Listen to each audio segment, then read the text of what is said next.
ओम शांति। आज 11 तारीख के बाबा के महावाक्य हैं।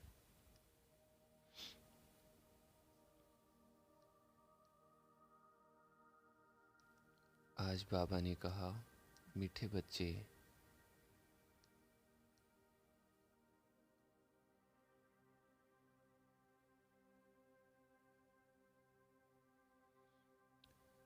बाबा ने कहा, मीठे बच्चे, सदा अपने को राज ऋषि समझकर चलो तो तुम्हारे सब दिन सुख से बीतेंगे, माया के गुटके से बचे रहेंगे। सदा अपने को राज ऋषि समझकर चलो तो तुम्हारे सब दिन सुख से बीतेंगे, माया के गुटके से बचे रहेंगे। प्रश्न है, कौन सा चांस तुम्हें अभी है फिर नहीं मिलेगा? कौन सा मौका अभी हमारे पास है फिर नहीं मिलने वाला? उत्तर है, अभी थोड़ा समय है जिसमें पुरुषार्थ कर पढ़ाई से ऊंचा पद पा सकते हो, फिर ये मौका नहीं मिलेगा। ये जीवन बड़ा दुर्लभ है, इसलिए कभी ये ख्याल नहीं आना चाहिए कि जल्दी मरें तो छूटे। कोई चाहते हैं कि जल्दी जाए, तो बाबा का ये जीवन दुर्लभ है। अब ये ख्याल उन्हें आता जिन्हें माया तंग करती है या कर्म भोग है। तुम्हें तो बाबा की याद से माया जीत बनना है। तुम्हें तो बाबा की याद से माया जीत बनना है। आज की मुरली से गीत है, धीरज धर मनवा। ओम शांति। बच्चों ने गीत सुना, किसने कहा और किसने सुना? बेहद के बाबा ने कहा और सभी सेंटर्स के बच्चों ने सुना। देखो, बाबा का बुद्धि योग सभी बच्चों की तरफ जाता है।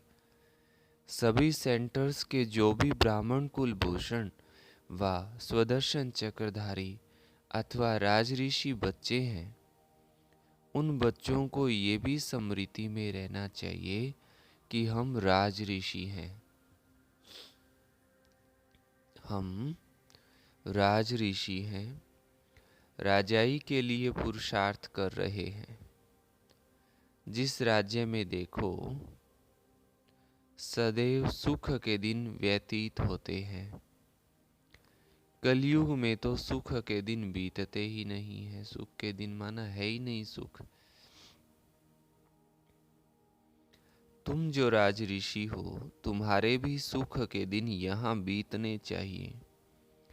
अगर बच्चे अपने को राजऋषि समझते हैं और निश्चय अटल अडोल कायम है, तो नहीं तो घड़ी घड़ी भूल जाने से माया के गुटके बहुत आते हैं। बच्चे जानते हैं कि हम बाबा से राजयोग सीख सदा सुख का वर्षा ले रहे हैं अथवा नर से नारायण बन रहे हैं। सो तो सिवाय परम पिता परमात्मा के कोई बना न सके। परम पिता परमात्मा जब कहा जाता है तो किसी साकार व आकार की तरह बुद्धि नहीं जाती, निराकार बाप को ही याद करते हैं। बाबा धीरज देते हैं, बच्चे बाकी थोड़े दिन हैं। ये कलयुग नरक बदल करके स्वर्ग होगा। स्वर्ग की स्थापना और नरक का विनाश तो गाया हुआ है। भगवान स्वयं बैठ राजयोग सिखलाते हैं। कोई भी मनुष्य चाहे नरक का चाहे स्वर्ग का हो, राजयोग सिखला नहीं सकता। बच्चे जानते हैं हम ब्रह्मा मुख वंशावली ब्राह्मण कुल भूषण ही स्वदर्शन चक्रधारी हैं। हम आत्माओं को सृष्टि चक्र का ज्ञान है, देवताएं ये नहीं जानते। स्वदर्शन चक्र श्री कृष्ण को व विष्णु को क्यों दिया है? क्योंकि तुम ब्राह्मण अभी संपूर्ण नहीं बने हो, नीचे ऊपर होते रहते हो। ये स्वदर्शन चक्र निशानी है फाइनल की, माना आखिरी स्टेज की। आज तुम स्वदर्शन चक्र फिराते हो, कल माया से हार खाकर गिर पड़ते हो, तो तुमको अलंकार कैसे दे सकते हैं? स्वदर्शन चक्र तो स्थायी चाहिए, इसलिए विष्णु को दिखाते हैं। ये बहुत गहरी बातें हैं। जहाँ भी विष्णु का मंदिर हो व कोई भी स्वदर्शन चक्रधारी का मंदिर हो, वहाँ जाकर तुम समझा सकते हो। श्री कृष्ण को भी स्वदर्शन चक्र देते हैं। राधे कृष्ण युगल के चित्र में स्वदर्शन चक्र नहीं देते हैं। स्वदर्शन चक्रधारी तो तुम ब्राह्मण कुलभूषण हो, जिनको परमपिता परमात्मा स्वदर्शन चक्रधारी अथवा त्रिकालदर्शी बनाते हैं। वही जब देवता बनते हैं तो उनको त्रिनेत्री, त्रिकालदर्शी, त्रिलोकी नाथ नहीं कह सकते हैं, क्योंकि अभी तो हम स्वर्ग की सीढ़ी ऊपर चढ़ते हैं। सतयुग से तो सीढ़ी नीचे उतरनी होती है। वहाँ ये ज्ञान होता नहीं है। वहाँ ये मालूम होता तो तुम राजाई कर ना सको, यही चिंता लग जाए कि कल को सीढ़ी नीचे उतरेंगे, मीन्स कलाएं कम होंगी, दुख के दिन भी आएंगे, तो फिर वो राजाई का सुख भी खत्म हो जाता है।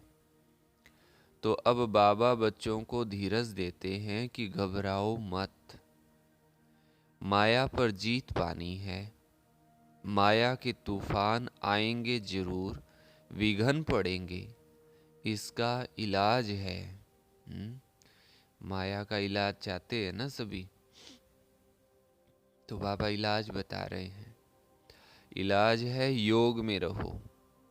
माया योग भी तोड़ेगी, परंतु पुरुषार्थ कर योग में रहना है। जो योग में रहेंगे उनकी आयु भी बढ़ेगी, उम्र भी बढ़ेगी। जिनकी उम्र बड़ी होगी उतना अंत तक बाबा से योग लगा करके वर्षा लेंगे।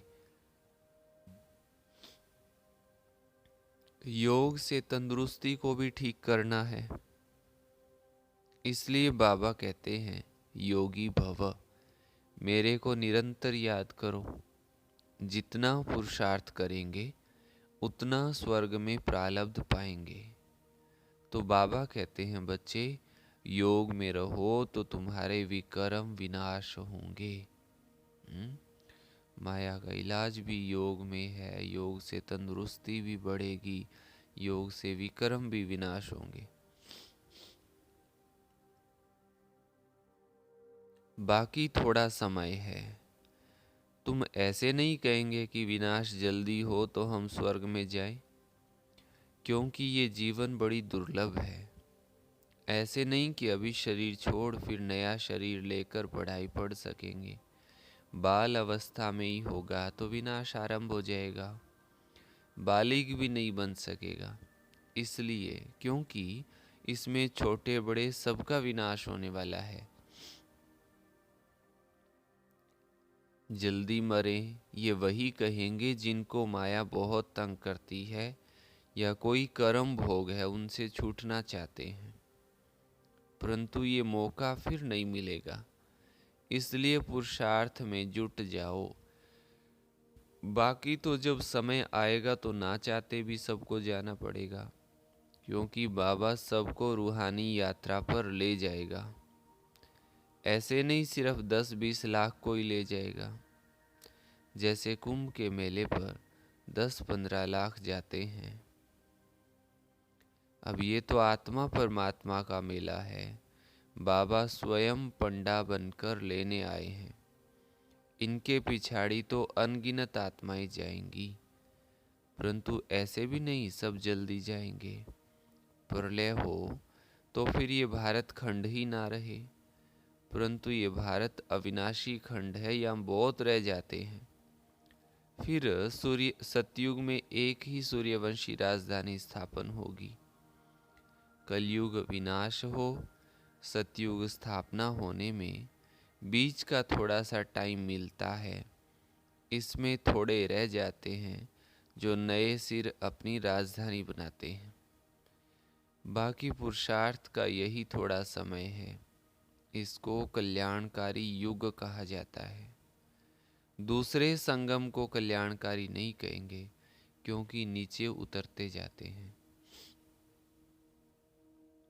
अब संपूर्ण सुख से संपूर्ण दुख में आ गए हैं। ये नॉलेज और किसकी बुद्धि में नहीं है। आगे हम भी कुछ नहीं जानते थे, अंधश्रद्धा से सबकी पूजा करते थे। अब तो हर प्रकार की श्रीमत मिलती है। धंधा भी वही करते हैं जो कोई विरला व्यापारी करे। जैसे हुनर सीखना होता है ना, ये है मनुष्य को देवता बनाने का हुनर। इस पर ध्यान देना है। बाबा रोज अमृत वेले आकर पढ़ाते हैं, तो उस समय बाबा के सामने सब सेंटर्स के बच्चे हैं। बाबा कहते हैं, मैं तुम सभी बच्चों को याद करता हूँ। इसमें माया मुझे कोई बिगड़ नहीं डालती है। तुम बच्चे मुझे घड़ी घड़ी भूल जाते हो, माया तुमको विघन डालती है। कोई लिखते हैं, बाबा हम बच्चों को ना भुलाना, परंतु मैं तो कभी नहीं भूलता। बाबा कहते हैं, कितनी अच्छी बात है नशे की। मुझे तो सबको वापस ले जाना है। हाँ, अब ये ज्ञान सागर की बात है। मैं रोज याद प्यार देता हूँ, बच्चों को खजाना भेज देता हूँ, सबको ललकार करता रहता हूँ कि बाबा की श्रीमत पर बेहद का वर्षा लेने का पुरुषार्थ करो। इसमें गफलत व बहाना मत करो। कहते हैं कर्म बंधन है। अब ये तो तुम्हारा है, बाबा क्या करे। बाबा कहते हैं, योग में रहो तो कर्म बंधन कटता जाएगा। तुमसे विकर्म नहीं होंगे। आधा कल्प तुम विकर्मों से छूट जाएंगे। फिर ऊंचा पद पाने के लिए सेवा भी करनी है। मम्मा बाबा कैसे अच्छी रीति समझाते हैं। कोई बच्चे भी अच्छी सेवा करते हैं। तुमसे कोई पूछे तुम्हारा मुख्य लक्ष्य क्या है, तो ये कार्ड हाथ में दे दो।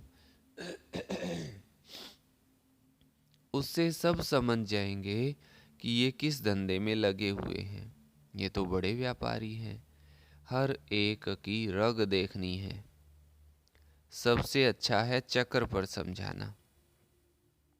कैसा भी आदमी हो, चक्र को देख समझ जाएंगे कि बरोबर ये कलयुग है, अब सतयुग आने वाला है। क्रिश्चियन को भी समझा सकते हो कि ये नरक है, अब हेवन माना स्वर्ग स्थापन होने वाला है। वो तो जरूर स्वर्ग को रचने वाला पिता ही करेगा। परंतु मनुष्यों की बुद्धि ऐसी हो गई है जो अपने को नरकवासी भी नहीं समझते हैं। नरक क्या होता है? उसी चार दीवारी के अंदर पशु हैं, उसी के अंदर मनुष्य है, उसी में कुत्ते बिल्ले हैं, वहीं सब गंदगी पड़ी रहती है, तो ये नरक ही है ना। तो बाबा कहते हैं समझते नहीं है। अभी कलयुग है, पुनर्जन्म भी जरूर कलयुग में ही लेंगे। स्वर्ग है कहाँ? बाबा तो कहते हैं शमशान में जाकर भी समझाओ, परंतु बच्चे झट थक जाते हैं। समझाना चाहिए, अभी तो कलयुग है। अगर स्वर्ग में पुनर्जन्म लेना चाहते हो तो आकर समझो। क्यों? क्योंकि कोई शरीर छोड़ता है तो कहते हैं ना वो तो गए स्वर्ग में। तो ये तो झूठी बात है। स्वर्ग में जाना इतना आसान थोड़ा ही है। हाँ, उम्र भर इधर उधर की बातें करते रहो, फिर कहो फलाना गया स्वर्ग में। इतना सोखा काम नहीं है ये। हम भी पुरुषार्थ कर रहे हैं, जो फिर नरक रहेगा ही नहीं। स्वर्ग में चलना है, वहाँ विष नहीं मिलेगा, उसको यहाँ ही छोड़ना पड़ेगा। कैसे? बाबा ये युक्तियाँ बतलाते हैं। नेपाल में विजयाष्टमी के दिन छोटे बड़े सब शिकार करते हैं। तुमको भी सबको समझाना है कि घर घर में शिव का और लक्ष्मी नारायण का चित्र जरूर रखना है।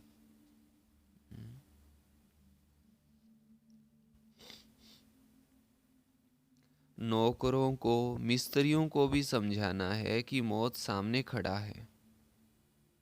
बाबा को याद करो तो वर्षा मिल जाएगा। बाबा सभी की मनोकामना स्वर्ग के लिए पूरी करते हैं।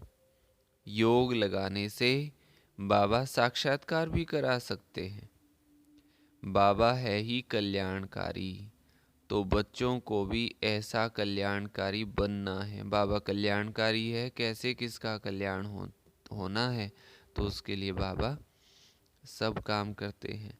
गरीब ही अपना कल्याण करते हैं, साहूकार मुश्किल ही करते हैं। सन्यासी भी जो नामी ग्रामी है वो अंत में आएंगे। अब बहुत करके गरीब साधारण ही ज्ञान लेते हैं। ये जो बड़े बड़े साधु सन्यासी बैठे हैं, ये भी सारे आएंगे लास्ट में ब्रह्मा कुमारियों के पास।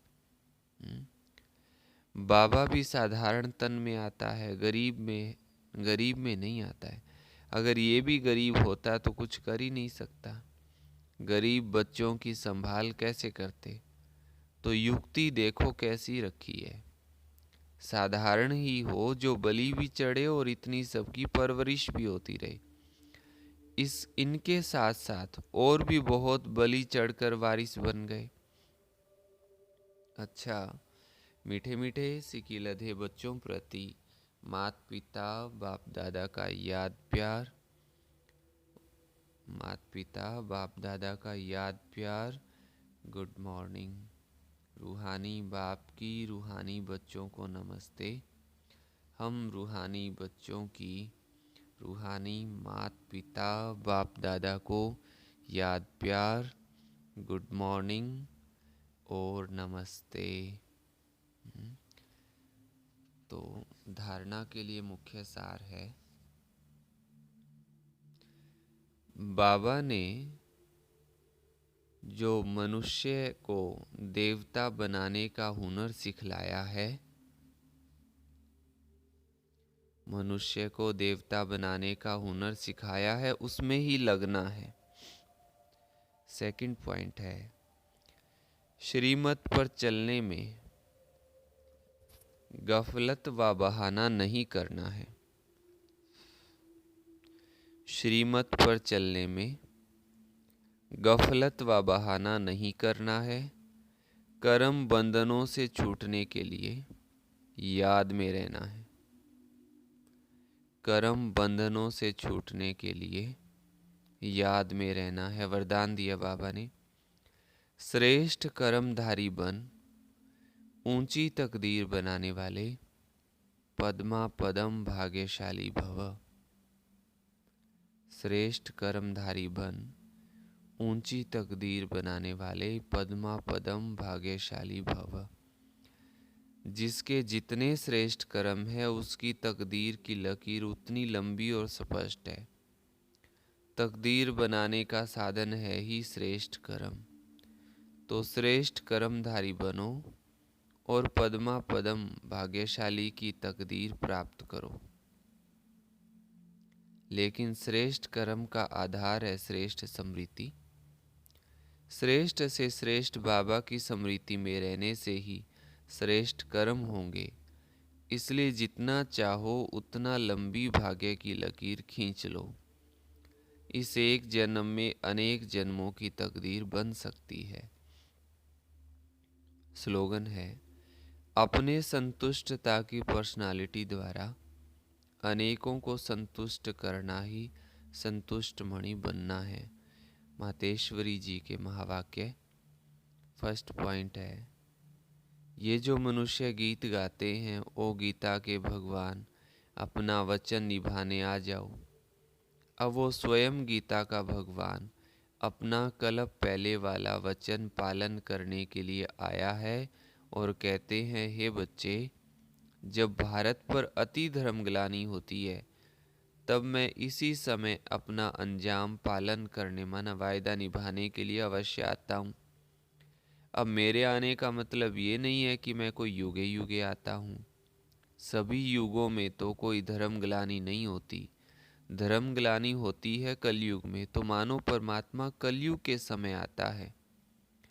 और कलयुग फिर कलप कलप आता है, तो मानो मैं कलप कलप आता हूँ। कलप में 4 युग है, इसको ही कलप कहते हैं। आधा कलप सतयुग त्रेता में सतोगुणी सतो प्रधान है, वहाँ परमात्मा के आने की जरूरत नहीं है। और फिर तीसरा, द्वापर से तो फिर दूसरे धर्मों की शुरुआत है। उस समय भी अति धर्मग्लानि नहीं है। इससे सिद्ध होता है कि परमात्मा तीनों युगों में तो आता ही नहीं। बाकी रहा कलयुग, उसके अंत में अति धर्मग्लानि होती है। उसी समय परमात्मा आकर के अधर्म विनाश कर सत्य धर्म की स्थापना करता है। अगर द्वापर में आया हुआ होता तो फिर द्वापर के बाद तो अब सतयुग होना चाहिए, फिर कलयुग क्यों? ऐसे तो नहीं कहेंगे परमात्मा ने घोर कलयुग की स्थापना की। अब ये तो बात नहीं हो सकती। इसलिए परमात्मा कहते हैं, मैं एक हूँ और एक ही बार आकर अधर्म का, कलयुग का विनाश कर सतयुग की स्थापना करता हूँ। तो मेरे आने का समय संगम युग है। सेकंड पॉइंट है, मनुष्य आत्माओं की किस्मत बनाने वाला और किस्मत बिगाड़ने वाला कौन है? हम ऐसे नहीं कहते कि किस्मत बनाने वाला बिगाड़ने वाला वही परमात्मा है। बाकी ये जरूर है कि किस्मत को बनाने वाला परमात्मा है और किस्मत को बिगाड़ने वाला खुद मनुष्य है। अब ये किस्मत बने कैसे और फिर गिरे भी हम कैसे, इस पर समझाया जाता है। मनुष्य जब अपने को जानते हैं और पवित्र बनते हैं तो फिर से वो बिगड़ी हुई तकदीर को बना लेते हैं। अब जब हम बिगड़ी हुई तकदीर कहते हैं तो इससे साबित है कि कोई समय अपनी तकदीर बनी हुई थी जो फिर बिगड़ गई है। अब वही फिर बिगड़ी तकदीर को परमात्मा खुद आकर बनाते हैं। अब कोई कहे परमात्मा खुद तो निराकार है, वो तकदीर को कैसे बनाएगा? इस पर समझाया जाता है कि निराकार परमात्मा कैसे अपने साकार ब्रह्मा तन द्वारा, अविनाशी नॉलेज द्वारा हमारी बिगड़ी हुई तकदीर को बनाते हैं। अब ये ज्ञान देना परमात्मा का काम है। बाकी मनुष्य आत्माएं एक दो की तकदीर को नहीं जगा सकती।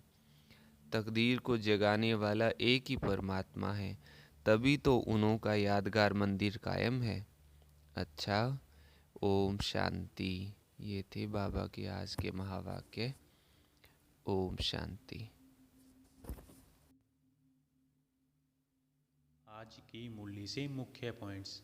आज बाबा ने कहा कि खुद को राज ऋषि समझकर चलेंगे तो सब दिन सुख से बीतेंगे, माया के तूफानों से बचे रहेंगे।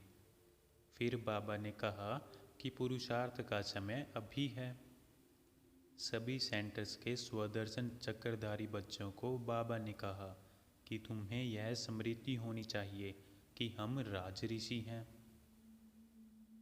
बाबा ने बच्चों को धीरज दिया कि घबराओ मत, माया पर जीत पानी है। बाबा ने योग का महत्व बताते हुए 4 बातें बताई। फर्स्ट, योग से तंदुरुस्ती को भी ठीक करना है। सेकंड, योग से विकर्म विनाश होंगे। थर्ड, योग से जीत निश्चित है। फोर्थ, योग से कर्म भोग कटेंगे। फिर बाबा ने कहा कि ऊंच पद पाने के लिए सर्विस भी करनी है। सबसे अच्छा है चक्र पर समझाना। घर में नौकरों को, मिस्त्रियों को, सबको समझाना है। जैसे बाबा कल्याणकारी है, ऐसे बच्चों को भी कल्याणकारी बनना है। धारणा में विशेष बाबा ने कहा कि श्रीमत पर चलने में गफलत व बहाना नहीं करना। आज का वरदान। श्रेष्ठ कर्मधारी बन ऊंची तकदीर बनाने वाले पद्मा पद्म भाग्यशाली भव। आज का स्लोगन। अपने संतुष्टता की पर्सनैलिटी द्वारा अनेकों को संतुष्ट करना ही संतुष्ट मनी बनना है। अच्छा, ओम शांति।